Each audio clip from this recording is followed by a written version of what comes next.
Hello and welcome to Disciplines and Ideas in the Applied Social Sciences. I am Armin Rose and I will be your guide as we go through the concepts of this course. This is Part 10, the communication process. Let us start with the clientele and audiences of communication. To make communication effective and attainable, the specific or intended clientele and audience in an instance of communication need to be clearly understood so that message packaging, forms, and medium can be properly customized. Effective communication assumes the audience's perspective and ensures that the message is relevant to them.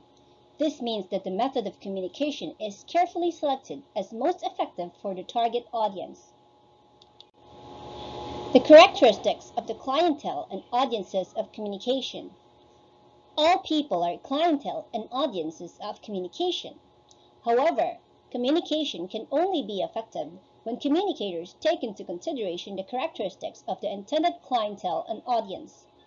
These are the following characteristics worth considering: social position, educational level, age range, race and ethnicity, primary language, health status, job type, and information sources. Social position is the status that a person enjoys in a communication context. Social position may be a president or leader, middle manager, colleague or co-equal, or subordinate in an organization or community. Social positions dictate how one gets communicated to and how that communication has to be crafted, packaged, contained, and delivered. For example, the same message may be delivered differently when given to your friend, your mother, your teacher, or the President of the Philippines. Educational level is a person's reading skills and literacy and the ability to engage with more complex topics, new and even unfamiliar. An audience that has limited literary skills find it difficult to use written materials. With such audience, oral presentations may be more effective. Age range. The communication materials may be relevant to people of all ages, but the age of the audience may affect the communication format or distribution channels. Social media websites and mobile text messaging may be more appropriate for younger audiences, while printed materials, email, phone calls, meetings, and memos may be more effective for older audiences. Race and ethnicity is an important consideration in communication, particularly in deciding in graphics and photos. It is important to decide the graphics in the communication materials to reflect the demographics of the intended audience. Primary language. If the language used is different from the language of the target audience, there is a need to translate the communication materials to the primary language. Health status dictates people's disposition to listening and responding, and the ability to make meaning out of the communicated material. Job type can affect the format of materials and distribution. For an audience without access to their own computers, disseminating the materials online may not be effective. Information sources affects the format and distribution of the communication materials. The information must be delivered to the audience in a medium that they trust. Needs of various types of clientele and audiences. Different individuals, groups, and communities have distinct communication needs. They want to send and receive information to and from other parties for various reasons and separate goals. When these needs are acted upon, there is a sense of taking credit for successful communication. Individual communication needs. As an individual, you want to be the first to know about all matters that pertain to you. There are four major barriers to communication that an individual must overcome for effective communication. Perception, or a blurred view of reality. Inference is the incomplete and unclear transmission of facts that causes assumptions and inadequate interpretation. Language A language barrier means you cannot understand and you cannot communicate. And status.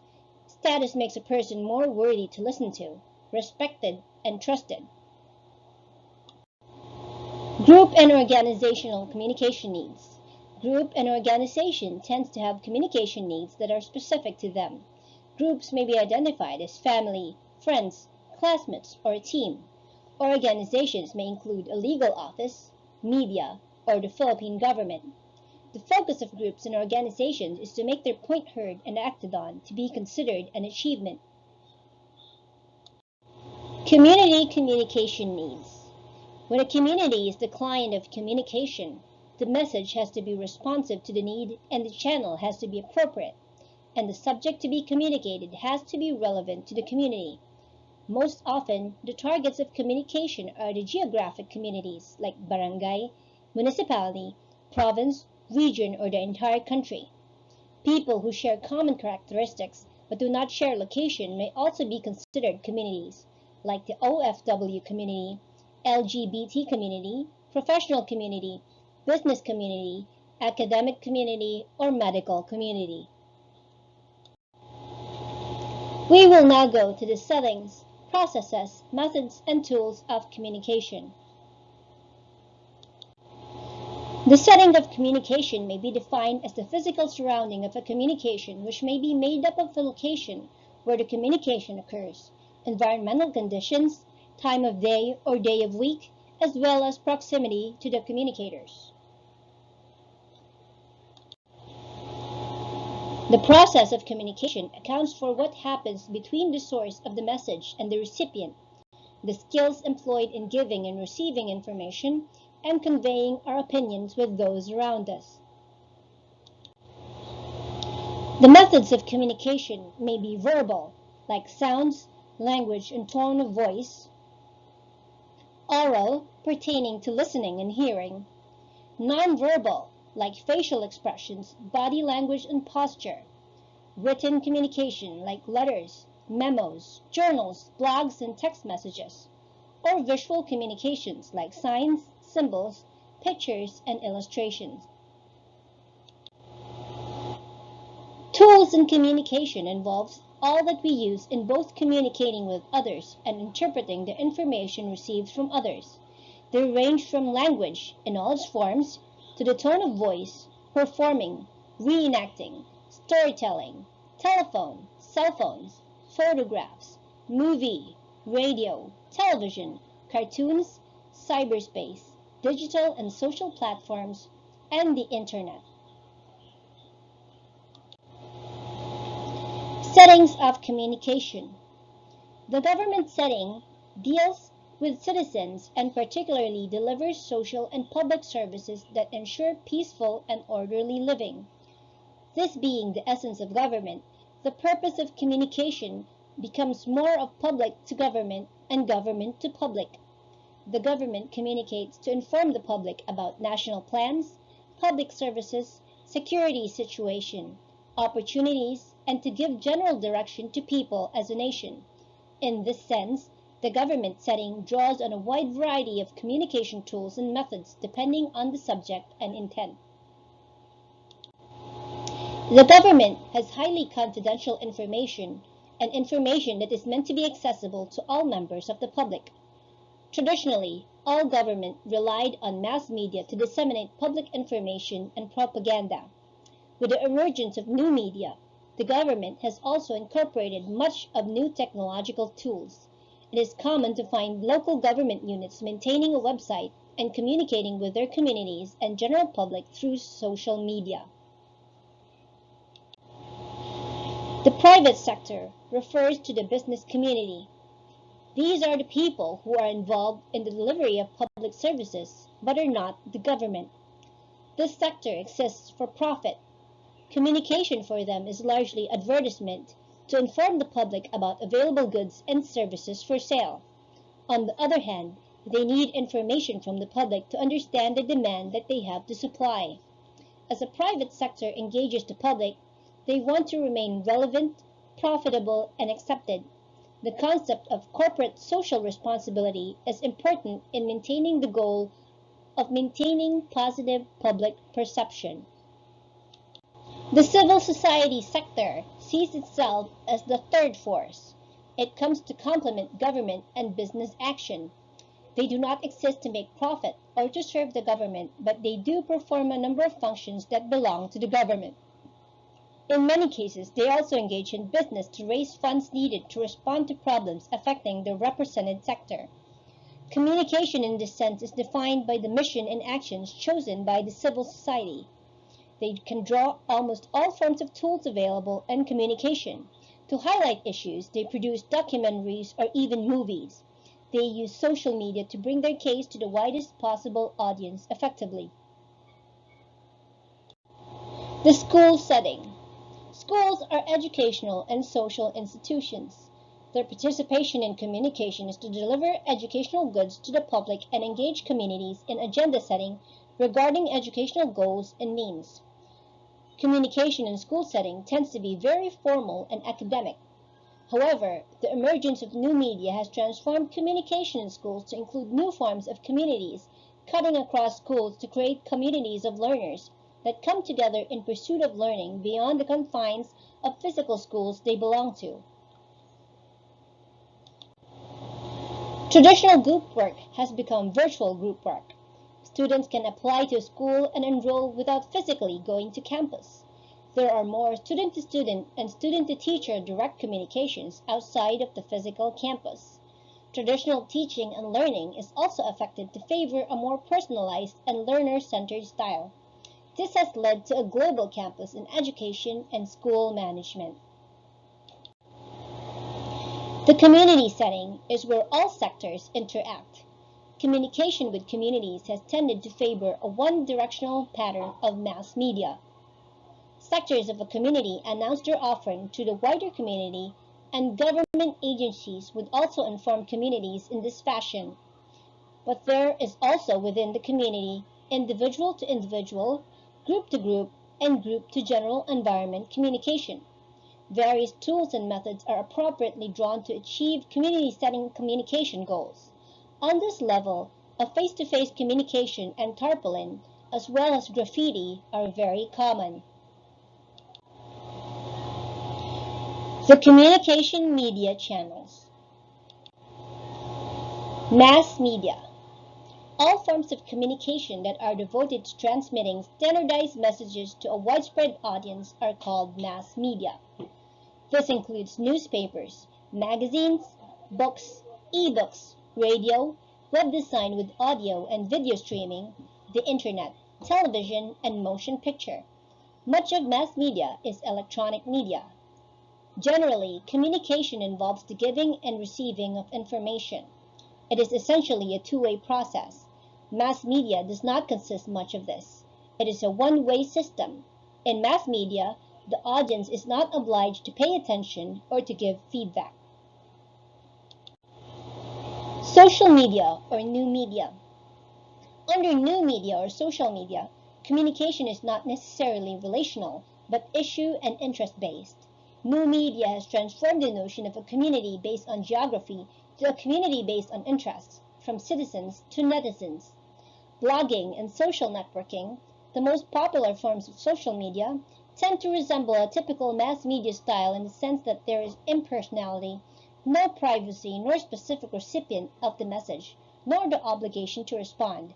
Yet it is the provision for concerned people to respond and sustain a discussion in real time that makes it a two-way style. New media and social media have also challenged the profession of communication and ethics of communication.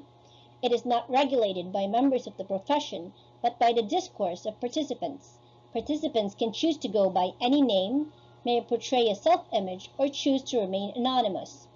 New media and social media have also redefined participatory democracy with new political implications. Open debates and consensus on issues are increasingly sought and achieved through new media and mass media. Telecommunications.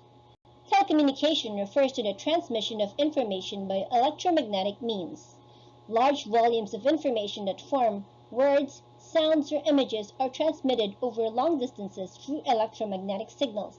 This can be done by telegraph, telephone, radio, or television. The term covers a vast range of information transmitting technologies, including mobile phones, landlines, VoIP, and broadcast networks.